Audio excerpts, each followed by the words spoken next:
Team India allrounder Hardik Pandya అతని భార్య Natasha Stankovic విడాకులు తీసుకున్నారని పుకార్లు నెల రోజులుగా వార్తల్లో నిలుస్తూ వైరల్ గా మారుతున్నాయి. అదే టైంలో ఈ విషయంపై హార్దిక్ పాండ్యా మౌనం వహించడం వల్ల నటాషా తీవ్ర విమర్శలను ఎదుర్కొంటోంది. ఇదిలా ఉంటే నటాషా తాజాగా తన ఇన్స్టా స్టోరీలో క్రిప్టిక్ వీడియోను షేర్ చేసింది. ఈ వీడియోలో ట్రోలర్స్ పై ఆమె ఫైర్ అయినట్టు తెలుస్తోంది.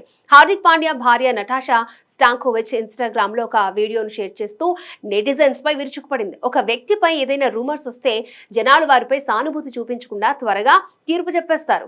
మనం ఊహించలేని పని చేస్తే ప్రజలు మనల్ని అపార్థం చేసుకోవడంలో ఏమాత్రం ఆలస్యం చేయరు. ఇలాంటి సిచ్యువేషన్స్ లో కొంతమందికి ఏం జరుగుతుందో కూడా తెలియదు. ఇలాంటి టైంలో బాధగా అనిపిస్తుంది.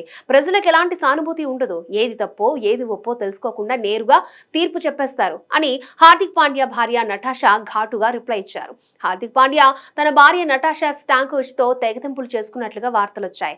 ఇప్పటికే ఈ జంట విడిపోయారని, విడాకుల కోసం ఫ్యామిలీ కోర్టు మెట్లెక్కారు అనే ప్రచారం కూడా జరిగింది.